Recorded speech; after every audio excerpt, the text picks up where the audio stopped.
Welcome to The Deep Dive, the podcast where we sweat the small stuff so you don't have to. From real stories to expert advice, we're here to uncover everything about hyperhidrosis and empower you to take control. Ready to dive into the world of sweat and solutions? Let's make a splash.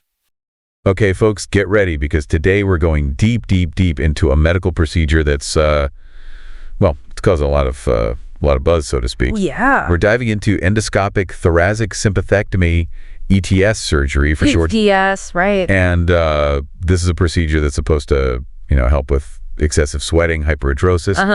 It promises like a permanent fix, But is it really a miracle cure or is it a risky gamble? That's what we're here to find out. Big question. We're looking at a document called, it's Endoscopic Thoracic Sympathectomy, ETS.pdf. And it's from Hyperhidrosis Awareness Kenya. Okay. And let me tell you, there's some surprising stuff in here. Yeah, I was pretty surprised by some of the stuff in here too. Yeah, it's for people dealing with excessive sweating, the idea of a permanent fix, that's got to sound amazing, right? Oh yeah, absolutely. It can be really disruptive, to your life, your work, just everything, really. Totally. So, yeah, you can see how people would be really drawn to that. Yeah, no, for sure. But what's interesting here, what I noticed right away is that this document, it claims that ETS is often, really aggressively marketed. Oh, really? Like they're really pushing this idea of a permanent fix, and for some medical practitioners and hospitals, it's a really lucrative procedure. So that's interesting, right? So we've got this procedure that's, it's being promoted as this kind of miracle cure, but at the same time, there's this financial incentive, right, for the doctors, the hospitals. Yeah, exactly. So it kind of makes you wonder. It does make you wonder, yeah. It makes you wonder about, are the risks being fully explained? Are there maybe some things that patients aren't being told? Well, that's a really, really important point. And this is where this document from Hyperhidrosis Awareness Kenya, it's really interesting. Okay, lay it on me. So they're saying that, ETS, it can have some serious consequences. Okay, well, let's get into that. Yeah. Let's talk about those risks because that seems to be like the big elephant in the room here. It is. So what are we talking about? What are some of the potential downsides? Okay, so first you got to understand what ETS actually involves, right? Okay. It involves cutting or clamping nerves in your chest, and these nerves are part of the sympathetic nervous system. Right. Now that system, it's kind of like your body's control panel, right? Oh, okay, I see. It regulates not just sweating, but a whole bunch of other stuff like, your heart rate, temperature regulation. Wow, okay. So you're messing with a pretty important system here. So cutting those nerves is like messing with the wiring in that control panel. It is. And that's where the problems can start. Okay, I'm following you. So one of the most common side effects, and this is kind of ironic, is something called compensatory sweating. Compensatory sweating, what's that? Okay, so imagine this. You get the surgery to stop your hands from sweating, right? Right. But then your body tries to compensate and you start sweating even more. But in other places like your back, your stomach, your legs. So you're like trading one problem for another. Exactly. And sometimes the new sweating is even worse than the original problem. Oh, that's rough. It is. And that's not all. Okay, there's more. Oh, yeah, there's more. So there's also the risk of things like chronic pain and nerve damage. Ooh, that sounds serious. It can be really serious. We're talking about pain that just won't go away, and it can affect your sleep, your work, just everything. Wow.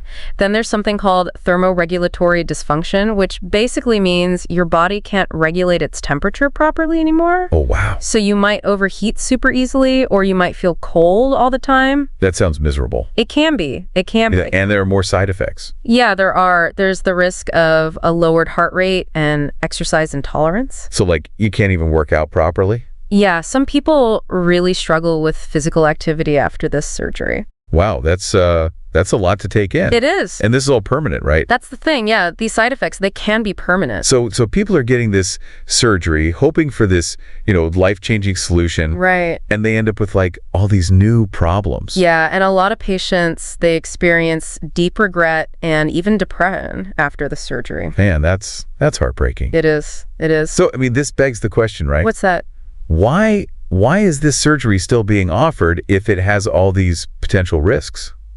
You know what I mean? I know, it's a tough question, and this is where Hyperhidrosis Awareness Kenya, they really raise some important points. Okay. They claim that some doctors, they might be prioritizing profit over patient well-being. Oh, wow. Okay. Yeah, they're saying that because ETS is such an expensive procedure, there might be a financial incentive to, downplay the risks and really push this idea of a permanent fix. So it's like a conflict of interest almost, Yeah, that's kind of what they're suggesting.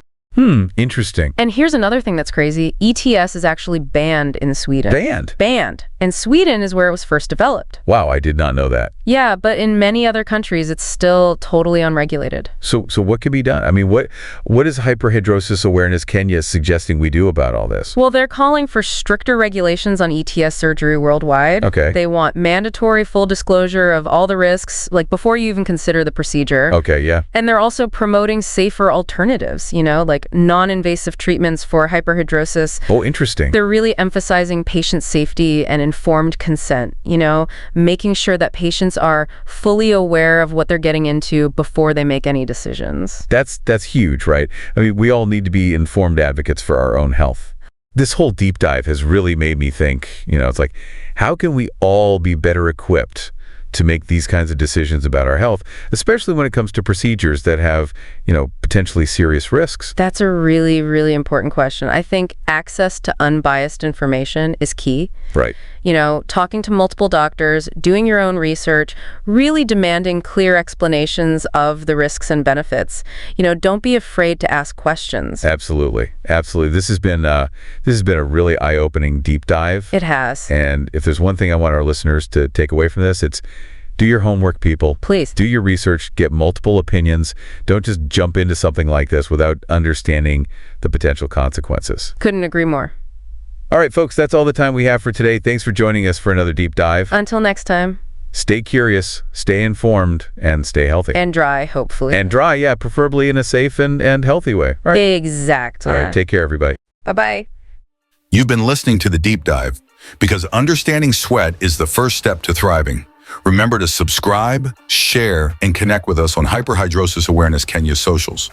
Together, we can stay cool, confident, and unstoppable.